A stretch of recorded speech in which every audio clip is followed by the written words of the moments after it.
I love the sentiment that that the L word or like inner butterflies are sort of like belong to a same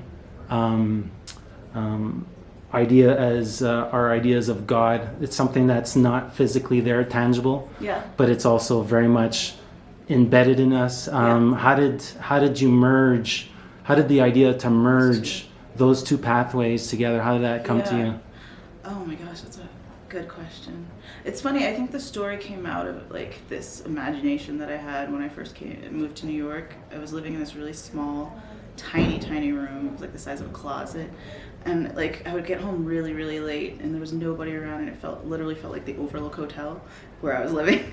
And I always just felt like there's a pillar of fire that's gonna be waiting for me in the bedroom. I don't know why. It was like there's some kind of presence that's gonna be following me one day, and it's gonna manifest as a pillar of fire.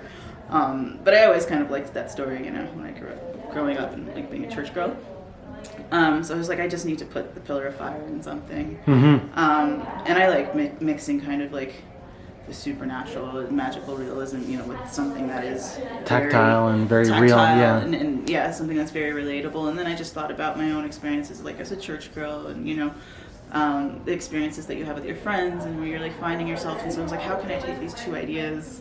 And I always love kind of, you know, putting a strange image in something that's completely normal. So I always knew that the pillar of fire was going to come at the end of something. And so when I was writing the church story, I was like, well, of course, she's a church girl. She would hear this story about the pillar of fire, like, and then like the story is about kind of feeling alone and kind of feeling like people that feel like they know the will of the universe and everything, and you're alone and you feel like you don't.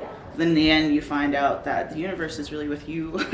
Going back to that sense of individuality, that burgeoning sense, that fire. I was wondering if you could discuss the father-daughter dynamic.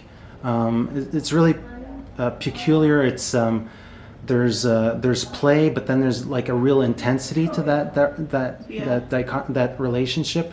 I was wondering if you can discuss that, and it's two distinct acts in a way. Yeah, I always think growing up in the South, or you know, being in church, or there's like a kind of fatherhood that is kind of a tradition where there's a loving side that can switch into something that's very hostile. Yeah. I think I've had my own experiences with it. I know friends that have had experiences with it where it's like discipline is love, and love is having fun, but love is also, I'm going to chastise you when I think you're doing wrong.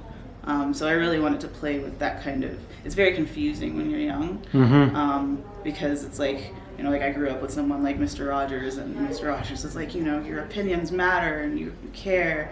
And then that's one side of love you see. And then there's another side where it's like, I'm chastising you because I love you. And that's very hard. And so I really wanted to kind of dive into that confusion. It's very confusing when somebody says they love you and then they turn around and, you know, they do something violent. So I don't know.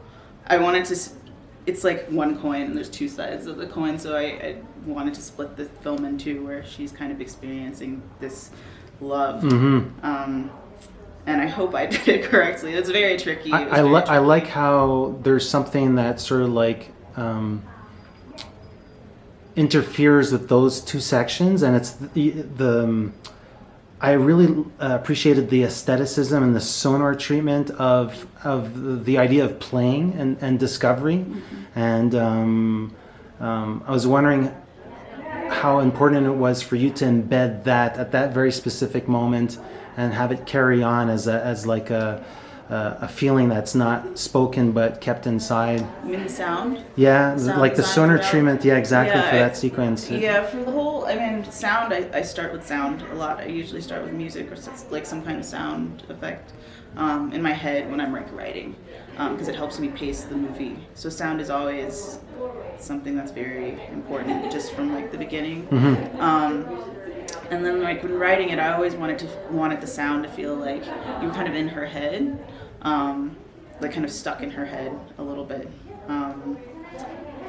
And I think that's where it came. And then like having something, I wanted it to feel kind of eerie in a strange way, not Yeah. overly eerie like a horror movie, Yeah. but like there was something a little bit off, that you knew something might be coming in the end. And I'm not sure if people know that she was going to see a pillar of fire or anything, but I did want them to feel something is like looming on the horizon.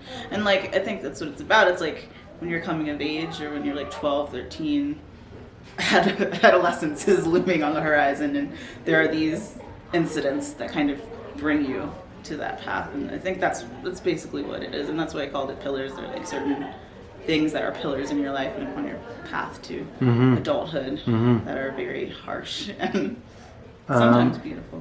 Where are you head? I know it's like we're just releasing the short. I think it's a world premiere status for Sundance. So, what are your hopes for the short, and where are you going from here? Yes, so my hopes for the short is like for people, as many people to see it as possible.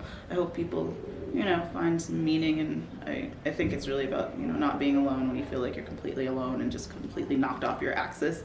So that's my hopes for the short. The short comes from a bigger project that I'm working with. It's a completely different style. It's about several generations of women in the South, and it's kind of a non-linear, experimental exploration of what it means to grow up in the South and grow up with these kind of harsh traditions. But it's also about the joy and how kind of genetic memory ties into that. That's where Pillars comes from. But right now I'm working on my feature, which is based on another short that I had at Sundance about 3 years ago. Yeah. And it's a 21st century road movie about some train hopping graffiti writers.